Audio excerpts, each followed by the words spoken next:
আসসালামু আলাইকুম রহমতুল্লাহ। দেখতে পাচ্ছেন আমাদের পেন্টার সাহেব জানালায় রং করছে এনামেল পেন্ট। আসলে সবচেয়ে বড় কথা হচ্ছে রংটা ফিনিশিংভাবে দক্ষ পেন্টার দ্বারা দেওয়া উচিত।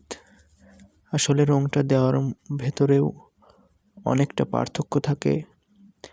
রংটা খুব সুন্দরভাবে টানলে ফিনিশিংটাও খুব সুন্দর হয়।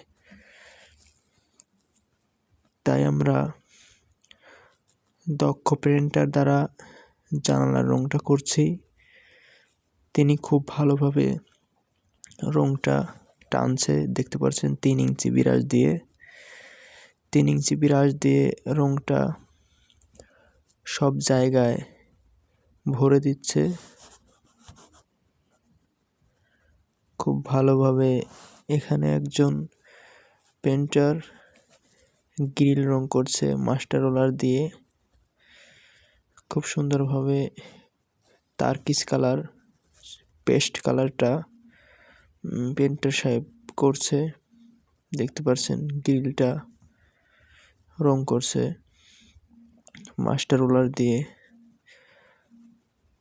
আসলে মাস্টার রোলার দিয়ে রং করলে রংটা খুব ফিনিশিং হয়, ভালো হয়।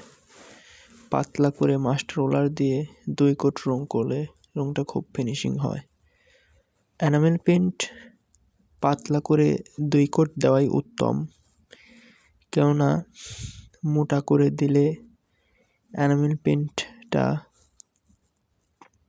চটার ভয় থাকে, তাই পাতলা করে দেওয়াই ভালো।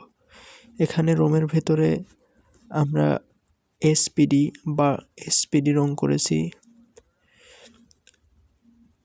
আর সিলিংয়ে করেছি সাদা। এখনো কাজ চলমান, কাজ করছি। দেখতে পাচ্ছেন এই রুমের ভিতরে আমরা কাজ করছি। সাদা কমপ্লিট করা হয়েছে, এখন দেওয়ালের কালার করছি।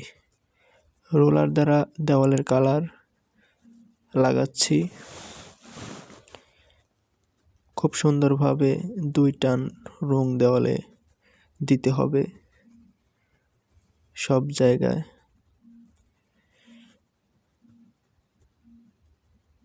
পেন্টার ভাই রং করছে খুব সুন্দরভাবে। আসলে দক্ষ মিস্ত্রি দ্বারা, দক্ষ পেন্টার দ্বারা রং করলে রঙের খুব সুন্দর ফিনিশিং হয়, কাজও ভালো হয়, রংটাও ভালো হয়।